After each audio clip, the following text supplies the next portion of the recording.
Le rôle d'administrateur offre entre autres la possibilité d'accéder à la saisie des variables et des heures. Plusieurs personnes peuvent être nommées au rôle d'administrateur, mais ces personnes doivent impérativement être renseignées en tant que contact. Les droits d'administrateur.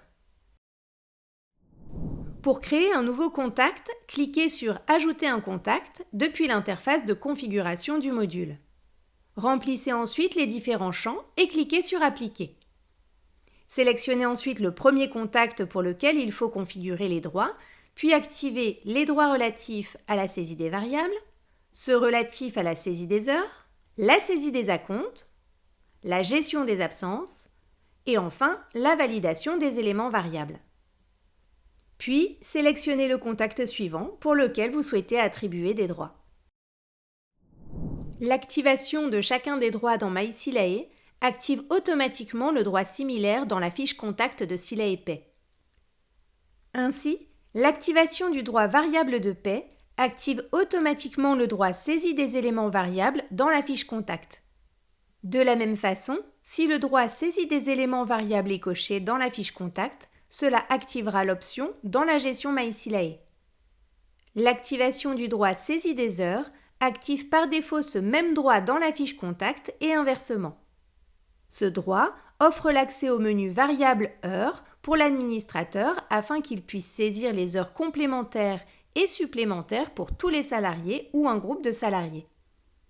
L'activation du droit saisie des acomptes active également ce même droit dans la fiche contact.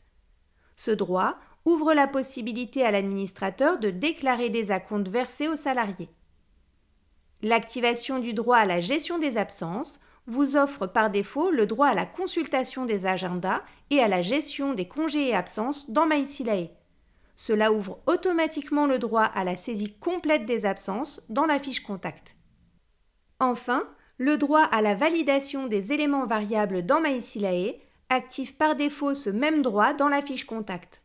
Il offre l'accès au menu Validation pour l'administrateur afin d'ajouter, valider et clôturer la période de paie pour tout ou partie des salariés. La définition des groupes salariés et du niveau de confidentialité. La définition de groupe salarié permettra d'attribuer les bons périmètres de gestion à chaque administrateur. Vous pouvez choisir d'affecter l'ensemble des salariés à l'administrateur. Dans ce cas, aucun filtre ne doit être appliqué dans les groupes salariés. Vous pouvez aussi décider de n'attribuer à l'administrateur qu'un groupe de salariés en particulier. Pour cela, cliquez simplement sur « Groupe salarié » et sélectionnez les groupes correspondants. Terminez en cliquant sur « Appliquer » puis « Sauver ». À noter qu'il est possible de créer des filtres supplémentaires via le menu « Gestion, imputation analytique ». Les vues des administrateurs dans MySilae seront restreintes à ce paramétrage et seuls les salariés faisant partie des groupes sélectionnés apparaîtront sur l'ensemble des menus de l'espace administrateur. Agenda de la société, gestion des absences, gestion des variables et heures et consultation des bulletins. À noter que l'administrateur référent ne doit pas avoir de filtre de groupe salarié.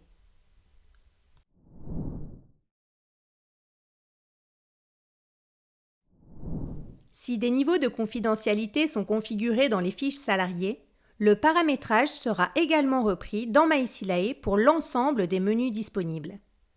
Pour définir le niveau de confidentialité, allez sur la fiche Société et activez l'option « La confidentialité par niveau des salariés est activée ».